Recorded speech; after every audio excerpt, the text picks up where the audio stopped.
So my name is Gisela De Rosa, and I'm the Roman Mission Scientist at Space Telescope Science Institute. I'm going to give an overview talk about Roman, which means not a lot of time to go into details.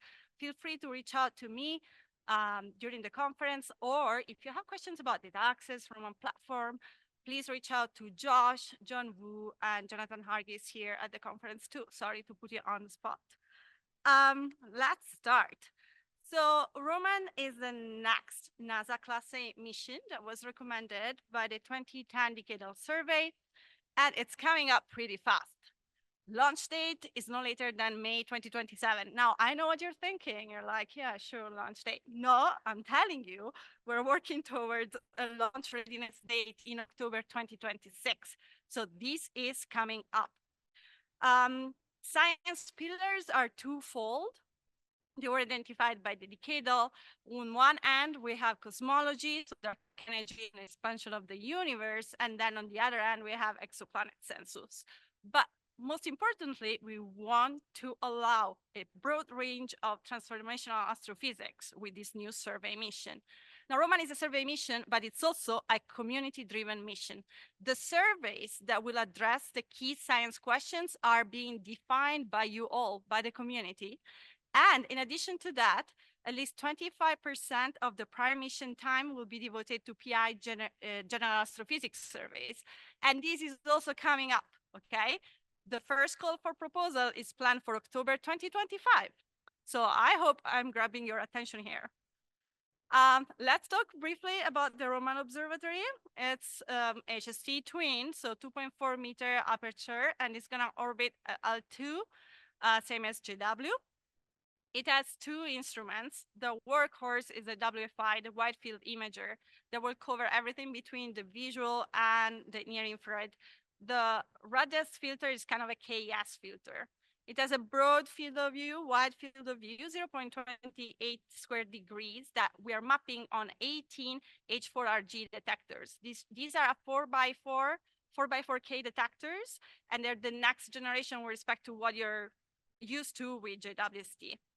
The pixel scale is 0.11 arcsecond for your HST resolution, and it has also GRISM and PRISM capabilities, LITRES capabilities. In addition to WFI, it's gonna have a technology demonstrator, which is a coronagraph. It's gonna work at visible band passes with a contrast of 10 to the minus 8, 10 to the minus 10. Now, this is a survey mission, so one thing that we're doing great is fast, slew, and settle time. So if you combine that with a large field of view, and all those detectors and all those pixels, you get a very large data rate. So about 10, 11 tera per day. The mission duration is 5 years with a 10 years goal. It's always useful to me to compare the Hubble field of view to the Roman one. And this is because it's actually stunning here. So this is an image obtained with WFI, with C3, Hubble, the pillars of creation, and now we're zooming out to get to the Roman field of view. We're still zooming out, we're still zooming out, we're still zooming out. So it's about 200 times the field of view of HST with C3. So if you think about everything that we're gonna survey over 5 years, we're talking about planets by the thousands, stars by the billions, galaxies by the millions. We're gonna answer some fundamental physics questions. And of course, we're gonna find new rare gems, hopefully unexpected new rare gems. I mean, if you combine that field of view with the fast, slew, and settle, we are really talking about a factor of 1,000 gain with respect to surveys that are currently implemented with HST. So we talked about the FAT survey. Some people are using data from the FAT survey. It observed 0.5 square degrees of the Andromeda galaxy with 414 HST pointings, okay? We can cover the same area with 2 pointings and reach equivalent depths in the equivalent filters in 30 minutes, less than 30 minutes, okay? So you get a factor of 1,500 faster. And the same is true if you compare to candles or 3D HST. It's a factor about 1,000 faster. So how are we going to to answer the key scientific questions. There's going to be 3 core community surveys that will be implemented, and they are currently being defined by the community, like ongoing being defined by the community. Here there is one example of an implementation, but what the committees are doing is try to understand how we can modify this implementation to make sure that the data are useful for a broad range of general astrophysics. So there's going to be a galactic bulge time domain survey that is going to observe a few square degrees over the galactic bulge with a cadence less than 15 minutes. So this is going to be for microlensing and identification of the exoplanet. A highlighted wide area survey. Oh, I'm sorry for the color palette. If you're colorblind, we're going to fix these graphics. About 2,000 square degrees, multi-band and with spectroscopy for cosmological problems. So weak cleansing, BAOs, structure formation, a time domain, a high latitude time domain survey, a tiered multi-band time domain, tens of square degrees with spectroscopy. This is to access the expansion of the universe using supernova 1A. And then in addition to these 3 core surveys, we're also gonna have an early general astrophysics survey that was requested by the community, and it's gonna map the galactic plane about 1,000 square degrees in 3 bands. So these are really being worked out right now. There was a call to form the Galactic Plane Committee that closed yesterday. These committees are composed by members of the general astrophysics community, as well as members of the key science areas. They're going to assess inputs from the community through white papers, science pitches, evaluate multiple implementation of the surveys against science metrics, and then propose a recommendation that is going to go to the Roman Observation Time Allocation Committee. And then from there, these surveys are going to be implemented by the Science Operations Center, which is STSCI. So they're really going to be owned by the community. One more thing. To reach the science goals, right, we have very stringent calibration requirements. Okay, so we're going to have lots of data at Hubble resolution with great calibrations. We're talking about 1 order of magnitude better than what we have ever reached with Hubble and JWST. Okay, and all of these data are going to be available to the community right away. No proprietary time for either the CCS or the general astrophysics. Everything will be available to everyone right away. And when I say everything, it's a lot of data, okay? Here is a representation of the entire HST archive over 30 years.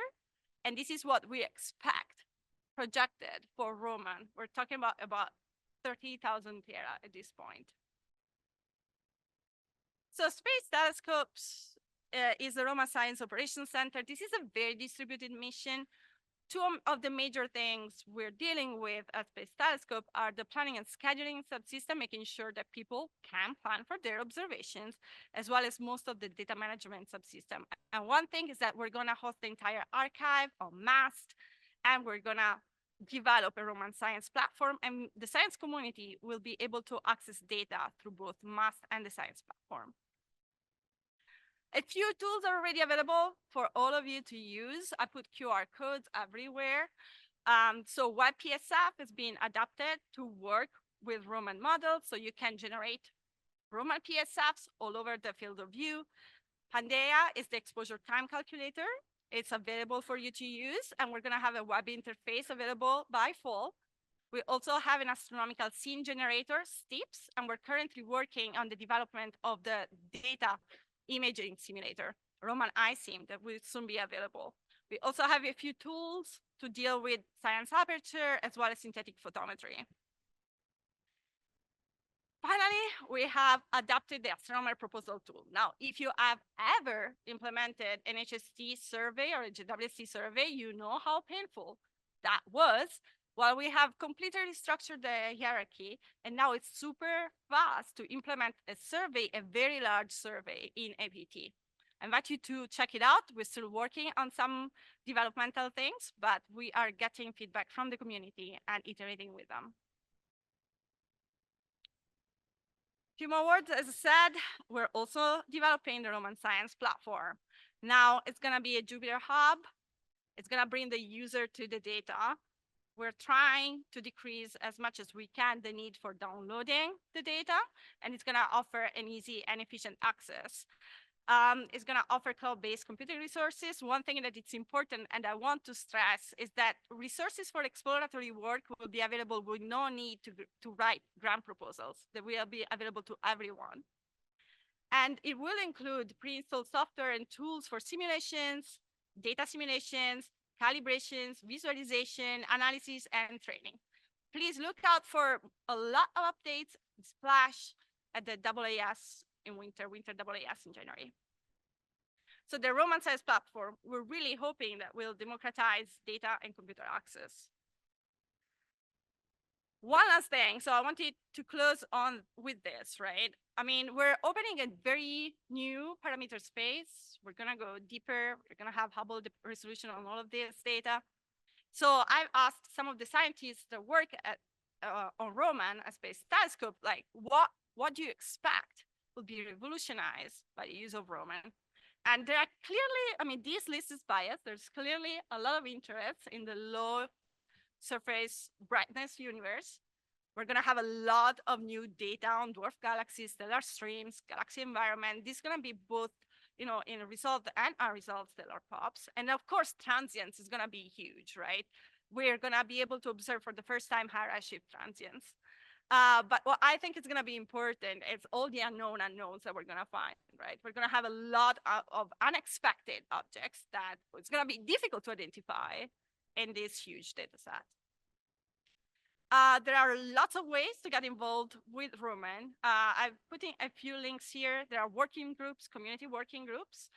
Roman documentation is up. If you have questions, please send up to a help desk. And there's going to be a conference in July, which is part of the Roman Science Conference series. Now, I'm going to leave it here. Thank you, everyone.